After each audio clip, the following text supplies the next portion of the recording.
Was-su'alu li ghaniyyin bimalin aw hirfatin. Allah. Soal meminta-minta. Yang mana yang meminta-mintanya li ghaniyyin, orang yang mampu. Orang mampu, orang cukup kok minta-minta.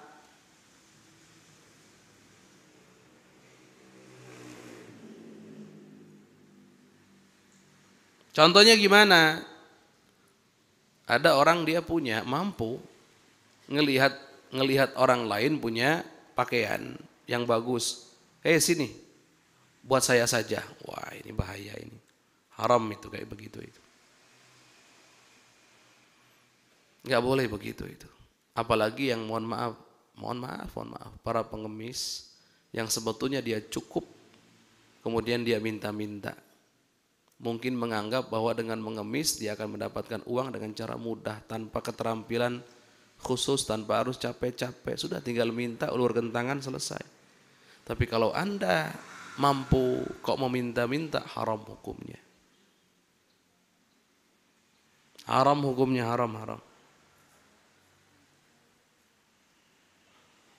Bimalin, yang diminta itu harta, baik yang diminta harta atau hirfatin, atau pekerjaan tertentu. Atau barang begitu, barang-barang kerajinan, sama, nggak boleh. Ada pengecualian nggak Ustaz? Ada. Bagaimana yang dikecualikan?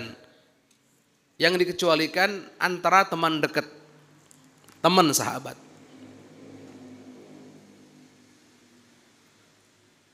Yang memang sudah menjadi kebiasaan bahwa itu bukan sesuatu yang memberatkan. Contoh. Kita berkunjung ke teman kita. Teman kitanya adalah orang yang cukup kaya raya. Ngelihat di depan rumahnya ada pohon jambu. Kemudian kita ngomong, minta dong jambunya, kayaknya enak nih. Boleh apa enggak? Kalau teman dekat tidak memberatkan, bahkan senang saat dipinta teman kita tersebut, maka tidak masuk dalam wilayah yang haram. Jadi antar teman yang sekira-kiranya ini teman nggak akan merasa berat, nggak akan merasa terbebani, justru saat dipinta itu malah senang. Tapi bagaimana dengan teman yang memang kekurangan Ustadz? Kita punya teman, dia jualan bakso, contohnya. Kemudian kita datang, karena teman dekat, gratis ya, Masya Allah. Ini nggak mampu orangnya, fakir. Dia jualan bakso untuk menghidupi keluarganya. Kemudian kita ngomong, cukup ya, nggak usah bayar ya, gratis ya. Teman, kita kan sahabatan, nggak boleh kayak begitu. Itu tetap masuk haram walaupun teman. Kenapa? Dugaan kuat teman kita tersebut berat untuk memberi. Karena dia saja keadaannya memang seperti itu. Dia jualan itu karena memang dia berharap dengan jualan tersebut bisa menafkahi anak istrinya. 1 rupiah sangat berharga bagi dia, nggak punya pekerjaan lain. Tanggungannya begitu banyak di luar sana. Kemudian kita datang mentang-mentang teman, kemudian makan baksonya selesai nggak bayar karena alasan kita kan teman, nggak boleh. Ini bukannya hati-hati ya.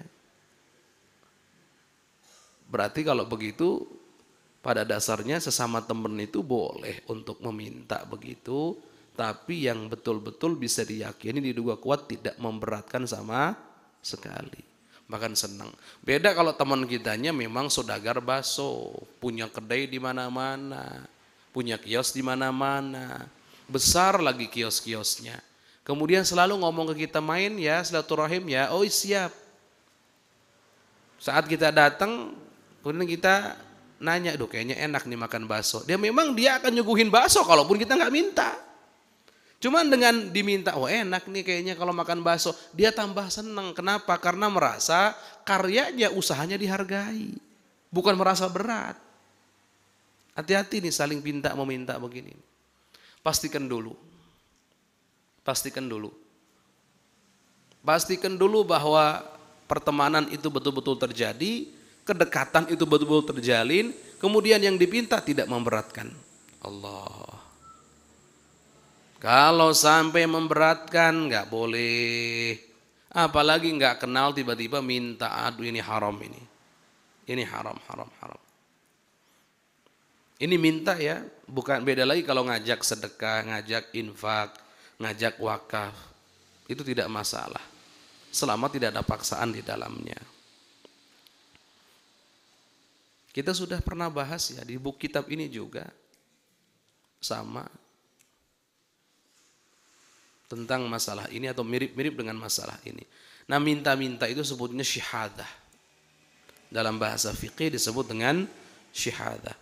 Ustadz, apakah mutlak orang yang minta-minta itu haram Ustadz? Kan kami sudah menyampaikan yang haram itu yang memang dia sebetulnya cukup punya. Beda lagi kalau dia memang tidak punya.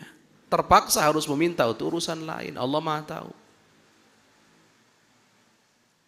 Tapi kan namanya orang terpaksa itu biasanya dalam keadaan darurat saja. Dan saat darurat itu kan nggak sepanjang waktu darurat. Kalau dijadikan profesi memintanya, oh berarti bukan darurat. Termasuk sama juga nih contoh. Ada orang dia fakir, bukan orang kaya. Untuk makan dia meminta-minta. Karena sudah tidak ada jalan lain. Maka nggak dosa dia. Tapi di saat dia mendapatkan yang cukup, contohnya dia cukup. Dia sudah mendapatkan 1 karung beras, mendapatkan lauk dan seterusnya. Tapi ngelanjutkan minta-minta nih, minta-minta lanjutan ini haram bagi dia karena dia sudah cukup. Nah, ini